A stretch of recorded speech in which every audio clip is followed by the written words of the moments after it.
And good morning. I'm Chris Coates, executive editor of the Times-Dispatch. It's the morning after Election Day. The dust has somewhat settled. Things are still up in the air after a busy election night, and I'm here with Jeff Schapiro, political columnist for the paper. How did things land last night in Virginia? Can you give us the lay of the land as of this hour? Oh, well, let's put it this way. The Republican expectations were much higher, and the Republicans are going to have to settle for, if you will, a third of a loaf.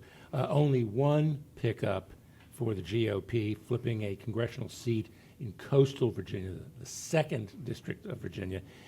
This is a district represented by Elaine Luria, class of 28, anti-Trump Democrat, who has been serving on the House 1-6 committee. She was defeated by Jen Kiggans, a state senator, who was elected to the Virginia General Assembly in 2019.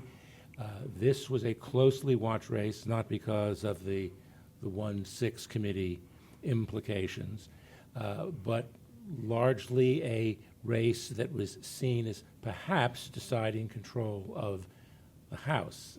We still don't know what's going to happen there, though everyone is still anticipating a Republican majority, albeit a greatly reduced Republican majority from what had been anticipated. That race, by the way, was one in which Luria went after Kiggans essentially as a Trump clone, hit her on her opposition to abortion. Kiggans countered, largely pairing the incumbent to an unpopular president and probably a less popular House Speaker in Nancy Pelosi. What clearly did in Luria in the end, it appears to be redistricting. That district was stripped of what had been an insurance policy for Democrats, the city of Norfolk, a place that will vote for a Democrat if one dug one up. In Kiggans, that means her Senate seat is now the subject of a special election, correct? That's true, and the election will be held within the boundaries of, if you will, the old district, the district to which Kiggans was elected in 19. That's a district that is strongly Republican. So it would appear at this point, once there is a special election, that the Republicans stand a good chance of holding that seat. Governor Youngkin was not on the ballot last night, but in some ways he was, both because of his endorsements across the country and also his stature here in the state. So the candidates that he endorsed, South Dakota, some other races, how did that play out for the governor? Well, if you look at the 14 or 15 states the governor visited, at this point it looks like maybe 500 ball.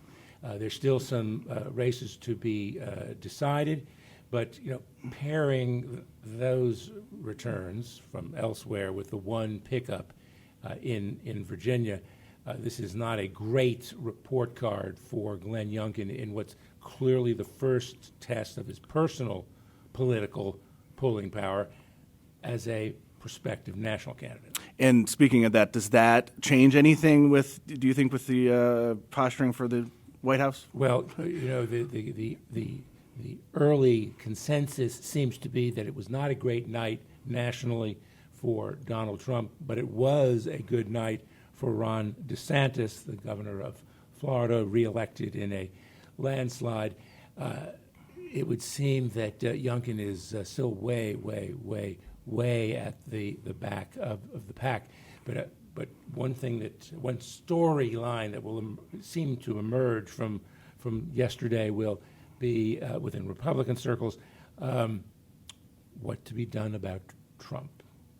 What are you looking at today, state politics moving forward? What are the plot lines you're looking at as the dust kind of settles? Well, on this post-mortem, clearly we're going to have to look more closely at the governor's pulling power or lack thereof, the effect of redistricting, the continuing toxicity of Donald Trump. But moving the ball forward, we're now looking at what for Youngkin will be midterm elections to decide control of the House of Delegates and the Virginia Senate. We have a divided legislature.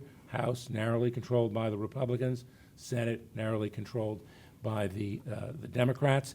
If this is a hostile legislature, if only a divided and hostile legislature for the governor after the 23 midterms, if you will, that's a real problem for Glenn Youngkin on the downhill side of his single non-renewable term as governor.